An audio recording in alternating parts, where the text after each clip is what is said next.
복음은 선물입니다. 우리는 이미 복음이라고 하는 선물을 받은 사람들입니다. 믿으시죠? 내가 예수 그리스도를 믿는다라는 것은 이미 복음을 선물로 받았다 그 말이에요. 내가 이미 받았기 때문에 나만 받고 끝나는 것이 아니라 나만 받아가지고 끝나고 이제 나 이미 받았어. 그게 아니라 이 선물을 또 전달해야겠죠. 그래서 조금 전에 영상에도 나왔지만 하나님은 꼭 사람을 통해서 이 일을 하세요. 네가 전해줘라 라고 우리에게 말씀하세요. 그러므로 우리가 이 복음을 꼭 전하는, 이 선물을 전하는 우리가 되어야 할 줄로 믿습니다. 그런 의미에서 한 번 더 인사하겠습니다. 선물을 꼭 전달합시다. 여러분, 5월은 가정의 달이고 교회력에 따라서 오늘은 어린이 주일입니다. 어린이 주일. 하나님께서 우리에게 맡기신 아이들, 자녀들, 또 우리 교회 다음 세대들은 우리가 사랑으로 돌봐야 될 대상일 뿐만 아니라 하나님 말씀 안에서 우리가 양육하고 책임져야 할 우리의 사명의 대상입니다. 그래서 우리가 자녀들을 너무나 사랑하기 때문에 더 좋은 환경, 또 좋은 교육, 좋은 기회를 물려주기 위해서 애를 쓰는 것처럼 여러분, 우리 자녀들에게, 우리 후세들에게 여러분 가능하면 더 좋은 신앙, 믿음을 유산으로 물려주도록 우리가 노력해야 하는 것입니다. 그래야 여러분 이 어려운 시대, 이 마지막 시대 우리 다음 세대들이 이런 믿음 안에서 말씀 안에서 살아가는 것입니다. 그리고 그들이 하나님의 나라와 의를 위해서 쓰임받게 되는 것이죠. 결국 중요한 것은 우리 자녀들을 믿음의 다음 세대로 세우는 것입니다. 그래서 우리보다 더 나은 믿음의 세대가 되게 해야죠. 어떻게 아멘이 적습니까? 자녀들이 나보다 더 잘 돼야 되잖아요. 그렇죠? 뭐 자녀들이 잘 된다 그러니까 여러분 배 아프십니까? 그러지 않죠? 기분이 좋잖아요. 자녀들이 잘 되면 내 자녀들이 나보다 훨씬 더 잘 돼야죠. 믿음으로도 더 잘 되고. 그런 의미에서 오늘 본문 역대하 34장의 말씀 통해서 믿음의 다음 세대를 세우라는 제목으로 하나님 말씀 선포하겠습니다. 자, 오늘 본문에는요 요시야 왕이라고 하는 사람이 등장하죠. 요시야 왕. 그는 이스라엘 역사 속에서 가장 어두웠던 시기에 등불처럼 나타난 인물입니다. 그의 할아버지 므낫세와 아버지 아몬은요 유다 역사상 최악의 통치자들입니다. 온 나라에 우상이 가득했고요, 하나님의 말씀이 사라져버렸고, 그리고 다윗 왕 때부터 이어져던 영적인 기초들이 다 사라져버렸어요. 그런 절망적인 상황 속에서 겨우 8살 된 아이가요 왕위에 오릅니다. 오늘 1절에 그렇게 나오죠. 요시야가 왕위에 오를 때 나이가 8세라. 여러분 8살이면 초등학교 몇 학년입니까? 1학년 또 2학년 정도 되겠죠. 여러분 한번 생각해 보세요. 초등학교 1학년 2학년짜리가 대한민국의 대통령이 돼서 이 나라를 다스린다. 한번 생각해 보세요. 여러분 상상이 되십니까?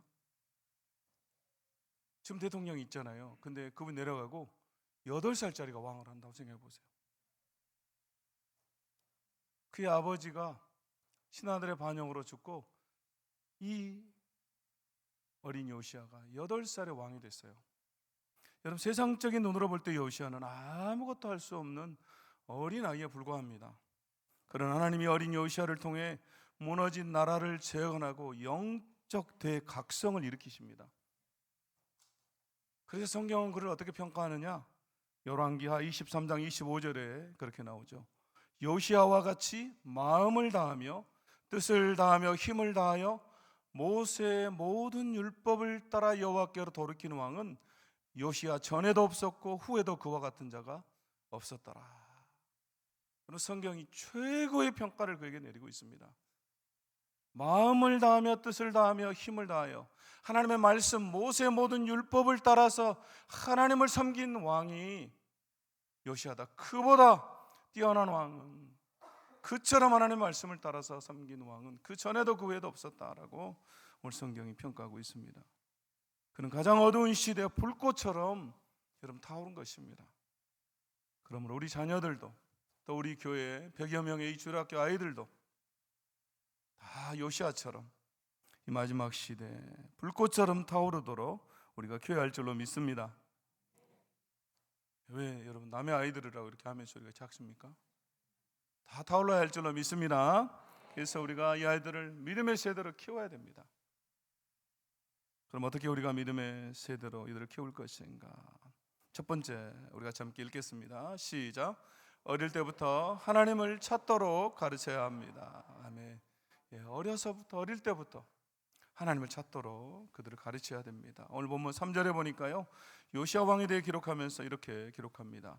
아직도 어렸을 때, 곧 왕위에 있은 지 8년에 그의 조상 다윗의 하나님을 비로소 찾고. 여러분, 요시야가 언제 하나님을 찾았다라고 성경에 기록하고 있습니까? 아직 어렸을 때라고 말하죠. 아직 어렸을 때, 왕위에 있은 지 8년, 그때 비로소 하나님을 찾았다라고 기록하고 있습니다. 여러분, 요시야가 몇 살에 왕이 됐다고 그랬죠? 8살에 왕이 됐다고 그랬죠? 그리고 왕에 있은 지 8년에 하나님을 찾았어요. 그러면 지금 몇 살입니까? 16살. 16살이에요. 우리나라로 하면 중3, 또 고등학교 1학년 정도 되겠죠? 여러분, 이 나이면 어떻습니까? 남자아이가 중3, 고등학교 1학년 정도 되면 여러분 감당하기 쉽지 않잖아요. 집에서 엄마들이. 그렇지 않습니까 여러분? 남자아이 중학교 1학년 말로 해서 뭐 하겠습니까? 우리 아내도 집에 이 중3 아이가 지나갈 때, 중3 있을 때 보니까 막 아들이 아니라 손님이라고 그래요. 손님. 얼마나 힘들게 하는지. 그 손님 여러분 벌써 다 커서요, 최전방 군대에서 복무하고 있습니다. 둘째, 셋째가 이제 또 그 시간을 지나고 있어요. 여러분, 요시야는요 아직도 어렸을 때 16살 나이에 하나님을 찾았습니다. 여러분, 여기 나온 이 찾았다라는 것은 우리가 숨바꼭질하면서 찾는다 그런 말이 아니에요. 히브리어 단어로 다라쉬라고 하는 단어인데요, 단순히 존재를 인식하는 수준을 넘어서 하나님의 뜻을 묻고 그분께 삶을 내어드리는 간절한 축을 의미해요. 그렇기 때문에 하나님 인격적으로 만났다 그 말이에요. 그래서 저는 하나님 없이는 살 수 없어요.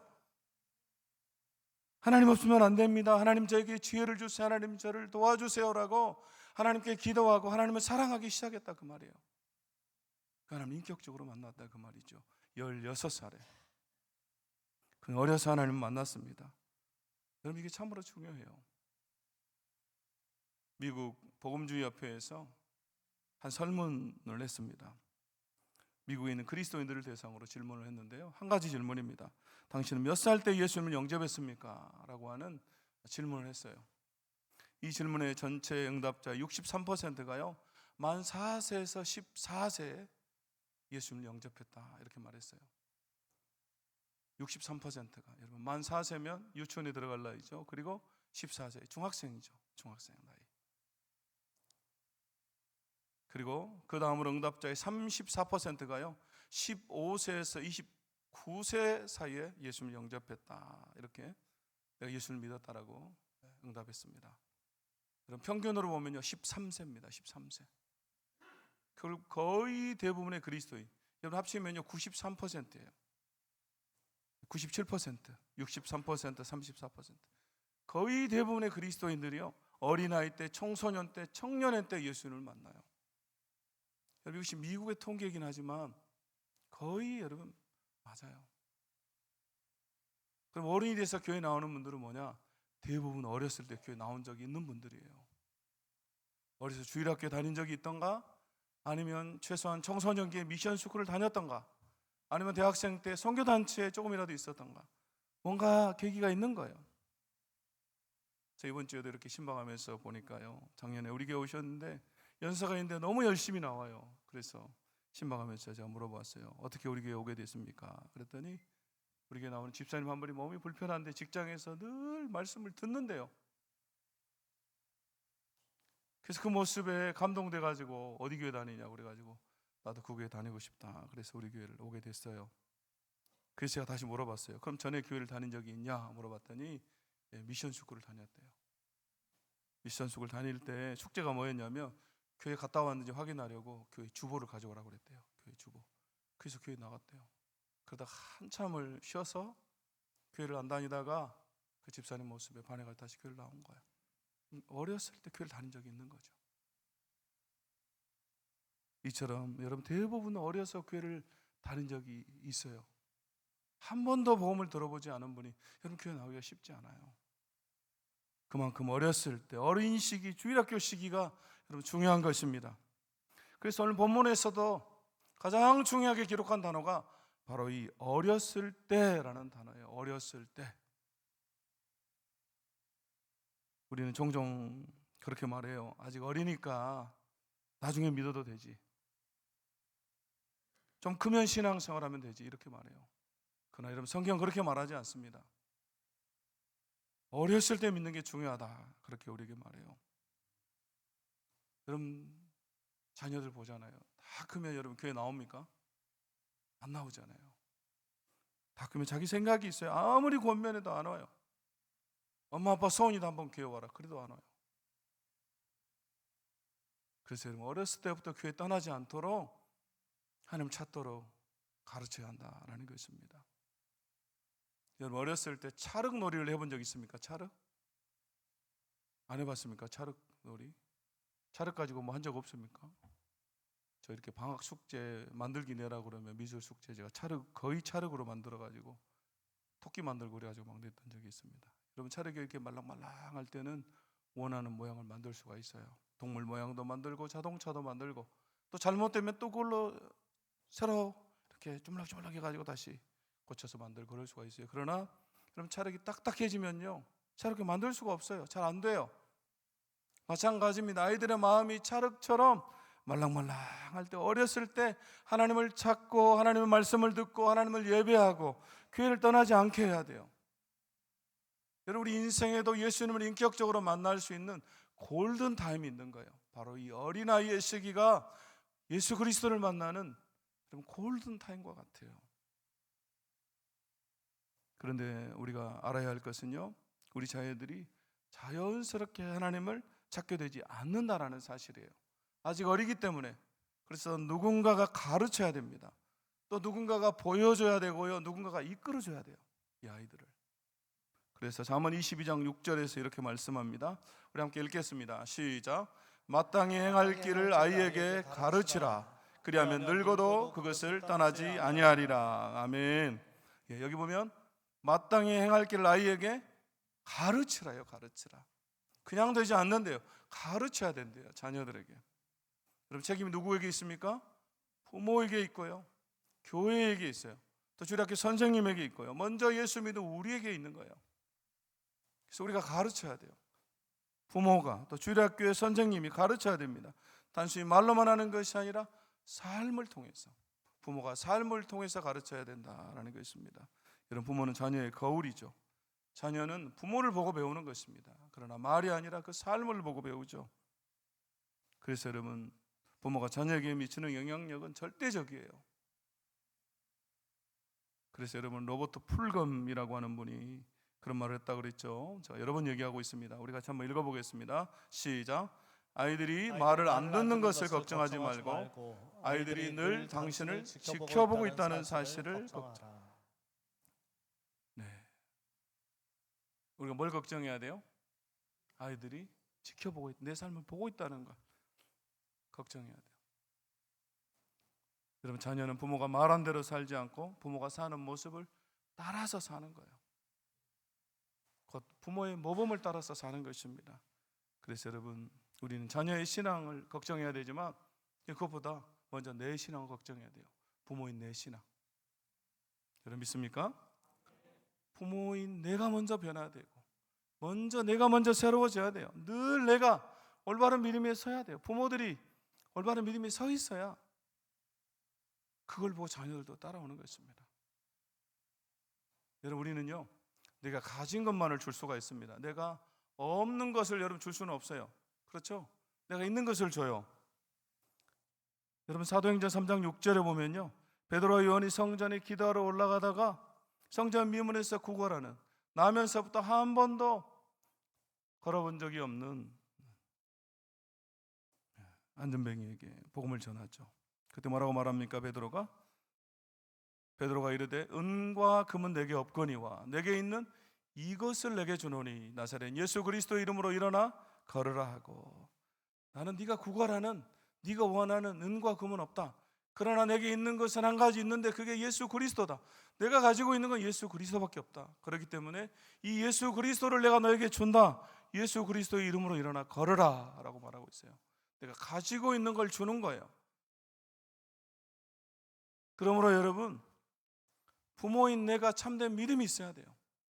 내가 예수 그리스도를 온전히 내 마음속에 가지고 있어야 우리 자녀들에게 참된 믿음을 줄 수가 있는 것이고 예수 그리스도를 전해줄 수가 있는 것입니다. 부모에게 참된 믿음이 없는데 어떻게 자녀들에게 참된 믿음을 줄 수가 있겠어요? 내 안에 예수 그리스도가 없는데 어떻게 자녀에게 예수 그리스도를 줍니까? 여러분, 그래서 부모가 중요하다라는 것입니다. 부모인 내가 먼저 참된 신앙인이 되어야 하고 내가 먼저 올바른 믿음을 가져야 되고 올바른 예배자가 되어야 됩니다. 그래야 자녀들도 그렇게 되는 거예요. 그래서 여러분, 우리 아이들이, 다음 세대들이 어려서부터 하나님을 찾도록 우리가 삶으로 가르쳐야 될 줄로 믿습니다. 자, 두 번째 우리 같이 함께 읽겠습니다. 두 번째 시작. 우상을 분별하고 제거하도록 가르쳐야 합니다. 아멘. 자, 오늘 3절 말씀 보시면요, 아직도 어렸을 때 하나님을 찾았다라고 3절에 기록하고 있고요. 이어서 보시면 제12년에 유다와 예루살렘을 비로소 정결하게 하여 그 산당들과 아세라 목상들과 아로 새긴 우상들과 부어 만든 우상들을 제거하여 버리매라고 나오죠.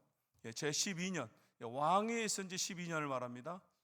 그러면 여러분, 지금 요시아가 몇 살이에요? 20살이죠. 20살. 몇 살에 왕이 됐다 그랬습니까? 8살에 왕이 됐고 왕위에 있은 지 12년이기 때문에 몇 살이에요? 20살. 20살 약관의 나이에 그가 한 일이 뭡니까? 바로 우상을 제거한 거예요. 유다와 예루살렘을 정결하게 하여 우상을 다 제했다라고 성경에 기록하고 있습니다. 그래서 3절에서부터 7절까지 여러분 성경을 보시면 쭉 나오는 내용이 뭡니까? 우상을 척결하는 내용이에요. 여러분, 20살에 이 일들을 행했습니다. 20대, 20살은 어떤 나이입니까? 청년의 때고 대학생이잖아요. 인생의 방향을 결정하는 시기예요. 그래서 무엇을 붙잡고 살 것인가를 선택하는 시기예요. 그렇기 때문에 쉽게 흔들리는 나이죠. 하나님보다 세상을, 하나님보다 우상을 붙잡기 쉬운 나이예요. 친구들과 비교하고 세상을 따르게 되고 지식을 추구하게 되는 나이예요. 근데 요시아는 이미 하나님을 만났습니다. 그 하나님을 찾았어요. 그리고 가장 먼저 그가 한 일이 바로 우상을 제거하는 일입니다. 여러분, 이것은 우리에게 무엇을 말해줍니까? 여러분, 이것은 어떤 의미겠습니까? 바로 참된 신앙은 반드시 우상을 제거하는 것으로 나타난다라는 것입니다. 참된 신앙은 하나님을 사랑한 것만큼이나 하나님이 싫어하는 것을 단호하게 버리는 거예요. 여러분, 하나님을 사랑하면 우상을 버리게 되어 있어요. 여러분, 하나님을 찾는 것과 우상을 버리는 것은 여러분 함께해요. 여러분, 왜 그렇습니까? 여러분, 우상이 뭐죠? 우상은 보이는 것들. 여러분, 세상의 다른 종교도 우상이지만 진짜 우상은요, 우리가 하나님보다 더 사랑하는 게 우상이잖아요. 내 삶에서 하나님보다 더 우선인 것, 하나님보다 더 앞에 있는 게 우상이에요. 그렇기 때문에 여러분, 하나님을 사랑하면 우상을 버릴 수밖에 없는 것입니다. 하나님의 사랑이 내 안에 들어오기 때문에 우상이 떠나갈 수밖에 없는 거예요. 어둠과 빛이 함께 할 수 없는 것처럼 하나님과 우상이 함께 할 수가 없잖아요. 오늘 요시아가 하나님을 찾고 하나님을 사랑하고 하나님을 만났기 때문에 우상을 척결할 수밖에 없는 것입니다. 그래서 그 한 첫 번째 일이 바로 우상을 제거하는 일입니다. 자, 그렇다면 여러분, 오늘날 우리에게 있어서, 우리 자녀들에게 있어서 여러분, 우상이 뭡니까? 여러분, 우상이 무엇으로 나타나죠? 여러분, 그것은 물질주의, 성공주의로 나타나죠. 돈이 최고지. 야, 우선 성공하고 봐야지라고 하는 거예요. 또 하나님만이 아니라 나만 생각하는 자기 중심적인 삶, 또 쾌락과 편안함, 이게 다 우상이에요. 여러분, 이것들이 바로 현대의 바알이고 오늘 성경에 기록하고 있는 것처럼 그것들이 산당이고 아세라 목상과 같은 것들이에요. 그것들을 제거해야 된다라는 말입니다. 그렇다고 여러분, 우리가 오해하면 안 되겠습니다. 성공하지 말아라, 돈을 벌지 말아라, 그 말은 아니에요. 우리가 돈도 벌어야 되고 성공도 해야 됩니다. 그러나 중요한 것은 그것이 하나님보다 앞서면 안 된다, 그 말이죠. 그래서 하나님보다 더 사랑해서는 안 된다, 하는 것입니다. 그럼 여러분 문제가 뭡니까? 뭐가 문제예요? 우리가 신앙인이잖아요. 그렇기 때문에 여러분 신앙인들이 다 그렇지는 않겠지만 우리가 자녀들에게 하나님 우선이다, 하나님이 가장 중요해 라고 말하면서도 우리 삶으로는 성공해야 된다, 돈 벌어야 된다라는 것을 강조할 때가 더 많아요. 여러분 어떻습니까? 저도 제 삶 돌아보니까 그럴 때가 많은 것 같아요. 부끄러운 고백이죠. 우리 아이들에게 하나님을 경외하고 믿음이 우선이다 라고 가르치면서도 애들이 뒤처질까 봐서, 세상에서 뒤처질까 봐서 막 노심초사하면서 막 얘를 등 떠미는 그런 모습들을 제가 느끼고 있어요. 사랑하기 때문에 애들이 잘 되기를 바라죠. 그렇지만 막 그것 때문에 제가 노심초사하고, 저의 약함이고 우리의 약함이에요. 여러분 우상은 다른 것이 아닙니다. 다 내가 잘 되려고 하고 세상에 복 받으려고 찾는 것들이잖아요. 그런데 여러분 진짜 복은 누가 주십니까? 하나님이 주시죠. 진짜 행복은 예수 그리스도를 만날 때 오는 것입니다. 우리 아이들이 예수님을 만나고 하나님 안에서 이 복을 찾게 해야 돼요. 그러므로 우리는 분명하게 가르쳐야 됩니다. 세상보다 돈보다 하나님이 먼저다, 하나님이 중요하다, 성적보다 예배가 중요하다, 학원보다 주일 성수가 중요하다. 여러분 아멘 할 때까지 성공보다 중요한 것이 믿음이다. 좀 다 아멘 했습니다. 그래서 우리 자녀들이 다음 세대가 하나님 붙잡게 해야 됩니다. 하나님 붙잡을 때 우상을 제거할 수가 있는 거예요. 그리고 하나님이 그들의 삶을 책임져 주십니다. 하나님 책임져 주시면 되잖아요. 세 번째 우리가 함께 읽겠습니다. 세 번째 시작. 말씀 앞에서 반응하며 살도록 가르쳐야 합니다. 아멘. 우리 자녀들이 세상의 지식에 반응하는 것이 아니라 하나님의 말씀에 반응하도록 가르쳐야 돼요. 요즘 아이들 보니까 너무 똑똑해요. 그래서 막 지식에 반응해요. 우리 아이들도. 제가 보니까 성경에 대해서 얘기하면요, 그걸 믿기보다 어떤 사람이 했던 그 얘기, 유튜브에서 했더니 그런 거 더 믿어요. 그러면서 막 자꾸 언쟁하려고 그래요. 우리 큰애도 벌써부터 그래요. 자꾸. 아무리 성경으로 설득하려고 하면 안 되는 것들이 있더라고요. 지식을 추구해요. 자, 오늘 말씀 보십시오. 역대하 34장 8절에 보면요, 요시아가 왕위에 있은 지 18째 해라고 나오죠. 그리고 그 땅과 성전을 정결하게 하기를 마치고 이렇게 나오죠. 그가 왕위에 있은 지 12년 20살에 우상 제거를 시작했습니다. 그리고 18째 해 6년 만에 그 일을 마쳤어요. 그리고 뭘 시작합니까? 그의 하나님 여호와의 전을 수리하려 하여, 성전 수리, 방치되어 있던 성전을 수리합니다. 그럼 18째 해, 왕에 있은 지 18째이기 때문에 그의 나이가 몇 살입니까? 26살이죠. 점점 산수가 어려워지고 있습니까? 8에다가 18을 더하면 되잖아요, 여러분. 26이에요. 26살. 대단하죠. 16살, 20살, 26살. 성경이 이걸 다 기록해 놨어요. 몇 살에 그 일을 했는지. 그런데 성전을 수리하던 제사장 hil기야가요, 모세가 전한 여호와의 율법책을 발견해요. 14절에 그렇게 나오죠.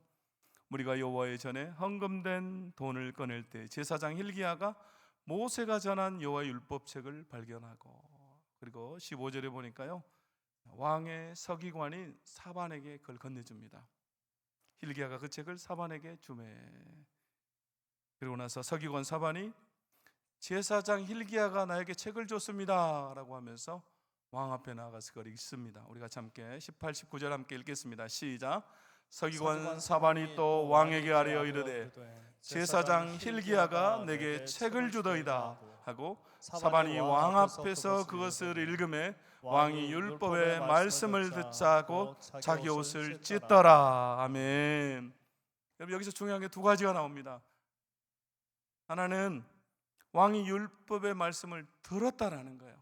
하나님 말씀을 들었어요. 여러분 말씀을 들어야 됩니다. 믿음은 들음에서 나는 것입니다. 그래서 말씀을 들어야 돼요. 그러므로 우리가 할 수만 있다면 우리 아이들, 자녀들 하나님 말씀을 들을 수 있도록 해야 돼요. 교회 나오게 해야 됩니다. 예배에 참석하게 해야 돼요. 그래야 말씀을 듣잖아요. 그렇지 않으면 여러분 힘든 거예요. 우리도 주일날 한 번만 빠져보세요. 그러면 마음이 막 강팍해지려고 그러고 영적으로 침체되려고 그래요. 그래서 여러분 교회 나와서 말씀을 듣게 해야 돼요. 또 하나 이런 말씀을 듣고 자기 옷을 찢었다라는 것입니다. 옷을 찢었다. 여러분 말씀이 살아 역사하신 것이고 그가 반응하고 있습니다. 말씀을 듣고 반응해요. 여러분 말씀이 들리면 반응하게 되어 있습니다. 지금 여러분들 이렇게 반응하고 계시잖아요. 그렇죠? 다 고개를 끄덕끄덕 하면서 딱 두 분만 졸면서 이렇게 하고 있긴 해요.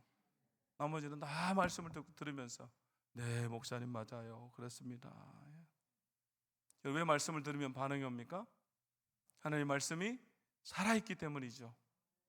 하나님 말씀에 능력이 있기 때문입니다. 그래서 이브리서 4장 12절에서 하나님의 말씀은 살아있고 활력이 있어. 여러분 이 활력이 있다라는 말은 유효하다, 효과가 있다, 힘이 있다, 능력이 있다 그 말이에요. 하나님의 말씀이 힘이 있고 능력이 있습니다. 그래서 좌우 날선 어떤 검보다도 예리해서 홍과 영과 및 관절과 골수를 찔러 쪼개기까지 하는 하나님의 말씀이에요. 그래서 마치 외과 의사가 그 예리한 칼로 그 환자들의 깊은 곳, 그 안에 있는 여러분 암덩어리들, 암세포들을 도려내는 것처럼 하나님의 말씀이 여러분 딱딱하고 굳어진 우리 심령을 깨부수는 거예요. 하나님의 말씀이 홍과 영과 여러분 홍과 영은 뭘로 찌릅니까? 여러분 칼로 됩니까? 안 돼요. 하나님의 말씀이 그걸 역산하는 거예요.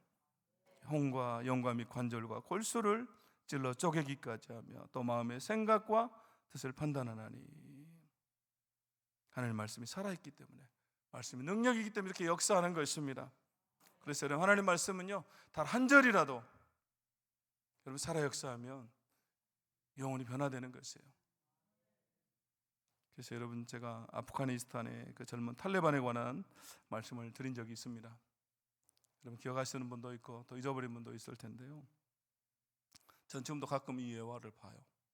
제가 지난번 교육에 갔다가 그 웨스터민스터 신학교 학장님이 자기가 보고 들은 간증을 하는데요. 너무 은혜가 되더라고요. 한 젊은 탈레반의 아버지가요, 이 아프가니스탄의 탈레반의 아버지가 어디서 성경을 구해가지고 와서 집에다 놔뒀어요. 그걸 본 그 아들 탈레반이요, 그걸 보고 막 화가 나가지고 성경을 다 찢어버렸어요. 박박 찢어서 버려버렸어요. 그리고 찢어진 성경책이요 바람을 타고 날아가요. 그리고 길을 가던 그 젊은 탈레반의 친구가 그 종이 하나를 주어요. 그리고 나서 보니까 거기에 마태복음 5장 9절의 말씀, 화평케 하는 자는 복이 있나니 라는 구절이 거기 적혀져 있어요. 여러분 탈레반이 어떤 사람들인지 아시죠? 여러분 테러예요. 사람을 다치게 하고 죽게 하면서 그게 복되다라고 생각해요. 이 사람들은 그렇게 해야 천국에 간다고 생각하는 거예요. 그런데 화평케 하는 자가 복이 있다 라는 것을 보면서 도대체 이게 무슨 말인가, 도대체 누구의 가르침인가 라고 추적하기 시작해요. 도대체 이 말이 어디서 온 건가 추적하다가 성경 말씀이라는 것과 예수님이 하셨다라는 것을 알게 돼요. 그리고 예수를 믿게 됩니다. 그리고 지금 아프가니스탄에서 복음을 전하는 삶을 살고 있어요. 엄청난 역사죠. 여러분 제가 깡패 김익두가 목사가 된 이야기도 한 적이 있습니다. 여러분 우리나라 기독교 초기에 너무나 유명한 일합니다. 깡패 김익두가 선교사로부터 전도지 한 장을 받아요. 거기에 베드로전서 1장 24절 5절이 적혀 있었습니다. 그러므로 모든 육체는 풀과 같고 그 모든 영광은 풀의 꽃과 같으니 풀은 마르고 꽃은 떨어지되 오직 주의 말씀은 세세토록 있도다. 여기 나오는 이 세세토록 있도다 이 말이요, 이 깡패 김익두의 심령을 찔러요. 도대체 이게 무슨 말인가? 오직 주의 말씀은 세세토록 있다, 이게 무슨 말인가? 도저히 궁금해가 참을 수 없는 거예요. 이게 무슨 말인가? 그래서 선교사님을 찾아가요. 그리고 선교사님이 조목조목 이거 설명을 해줍니다. 그리고 그 자리에서 말씀을 듣고 눈물을 흘리고 회개하고 예수 그리스도를 믿어요. 그리고 나서 깡패 김익도가 여러분 나중에 목사님이 돼요. 우리나라 기독교 역사입니다. 역사. 여러분, 전 하나님의 말씀에 능력이 있습니다. 말씀이 살아있기 때문에 작은 구절 하나도, 여러분 찢어진 종이에 적힌 말씀 한 구절도 심령을 변화시키는 것입니다. 그러므로 진짜 중요한 것은 말씀을 듣게 하는 거예요. 우리 자녀들, 다음 세대들에게. 그래야 반응해요. 그러므로 우리 자녀들을 말씀의 자리로 우리가 인도해야 할 줄로 믿습니다. 말씀을 듣는 자리로, 예배의 자리로 인도해야 돼요. 그래서 여러분 5월 31일 리본데이 때도 여러분 자녀들 교회 나올 수 있도록 한 번만 가자. 금방 또 어버이날이잖아요. 다른 선물 필요 없다. 꼭 교회 한 번만 가자. 아멘도 안 해요. 또. 선물을 바라시나 보죠. 그럼 그렇게 하세요. 선물도 주고 교회 오도록. 그래서 여러분 말씀을 들을 수 있는 자리로 인도해야 됩니다. 자, 이제 말씀 마치겠습니다. 여러분 오늘 요시아를 통해서 다음 세대를 우리가 어떻게 세워야 하는지를 생각해 보았습니다. 여러분 다음 세대, 우리 자녀들 저절로 세워지지 않아요. 여러분 믿음으로 그냥 여러분 방치한다고 세워지는 게 아닙니다. 여러분 방치하면 세상이 빼앗아가 버려요. 그러나 우리가 믿음으로 세우면 하나님이 사용하는 세대가 되는 것입니다. 오늘 이 요시아처럼 마지막 시대의 어두운 시절에 여러분 빛을 발하게 되는 것입니다. 그래서 여러분 한 나라를 살리잖아요. 영적인 각성을 일으키고. 그래서 여러분 우리 자녀들, 우리 교회 다음 세대들을 믿음으로 세워야 되는데, 첫 번째 어릴 때부터 하나님을 찾도록 우리가 가르쳐야 되고요, 또 우상을 분별하고 제거하도록 가르쳐야 되고, 말씀 앞에서 반응하며 살아가도록, 말씀을 듣고 반응하도록 우리가 가르쳐야 할 줄로 믿습니다. 이제 우리 함께 찬양하겠습니다.